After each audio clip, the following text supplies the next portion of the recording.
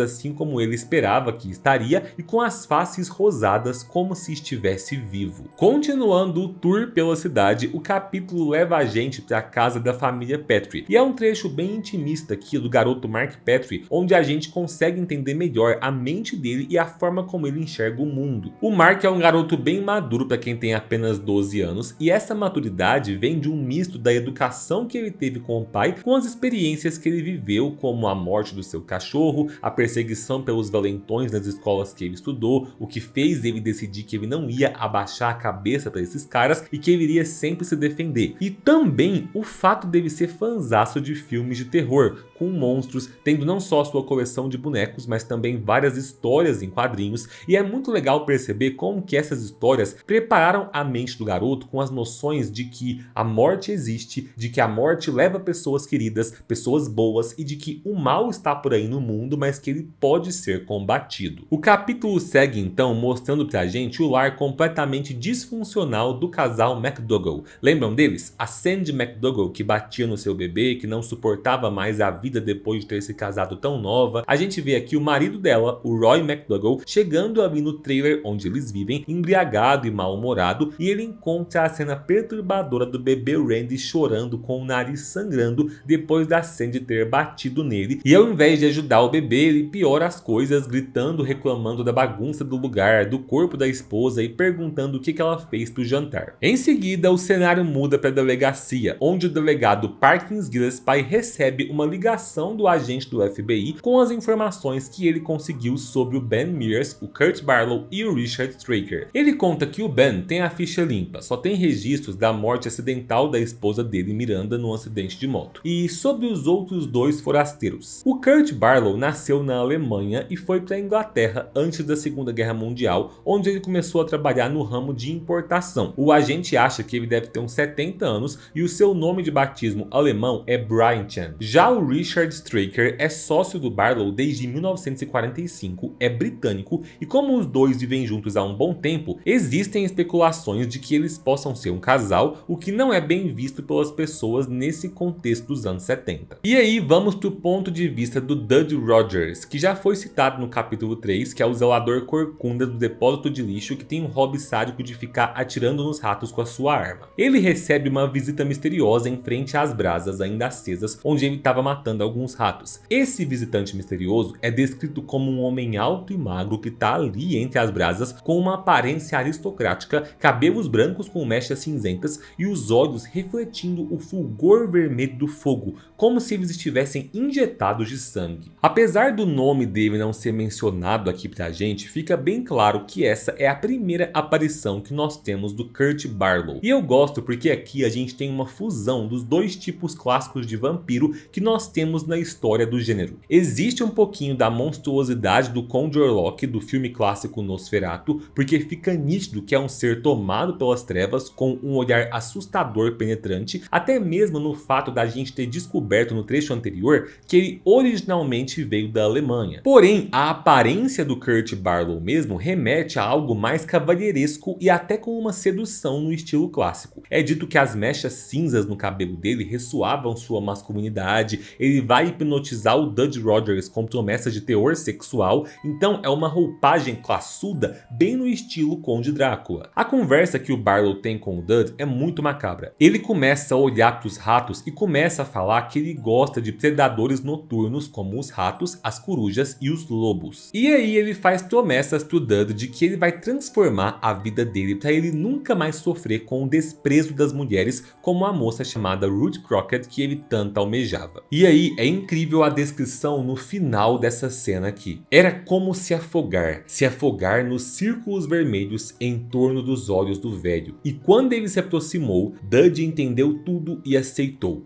E quando a dor veio, era doce como prata, verde como a água parada nas profundezas. Por fim, a última parte do capítulo acompanha o Padre Callahan no seu escritório tendo uma crise na sua fé, ao olhar para uma mancha de uísque que ele derrubou e percebeu os sinais do seu vício crescente no álcool que ele desenvolveu diante do tédio da sua rotina, tentando combater a figura do mal naquela cidade. Ele sente esse tédio porque há tempos ele percebe que perdeu aquilo que no passado foi o seu propósito sacerdotal. Ele vê os dilemas com os quais ele trabalha no dia a dia de Salem Slot, como por exemplo, quando a jovem Sandy McDougal vem até ele e confessa que ela batia no próprio filho, o bebê Randy, que o próprio Padre Callahan tinha batizado. E aí, situações como essa fazem o padre refletir sobre como ele é impotente diante desse tipo de maldade cotidiana. Eu acho essas reflexões do padre incríveis pro personagem. A gente vê que o ambiente do confessionário, onde ele atende os fiéis, que para ele deveria ser um local que auxilia ele com seu propósito, agora parece uma prisão onde ele não aguenta mais ouvir as confissões desses pecados que ele considera pequenos. Então a sensação dele é de que ele não está fazendo uma diferença real e fica questionando se existe de fato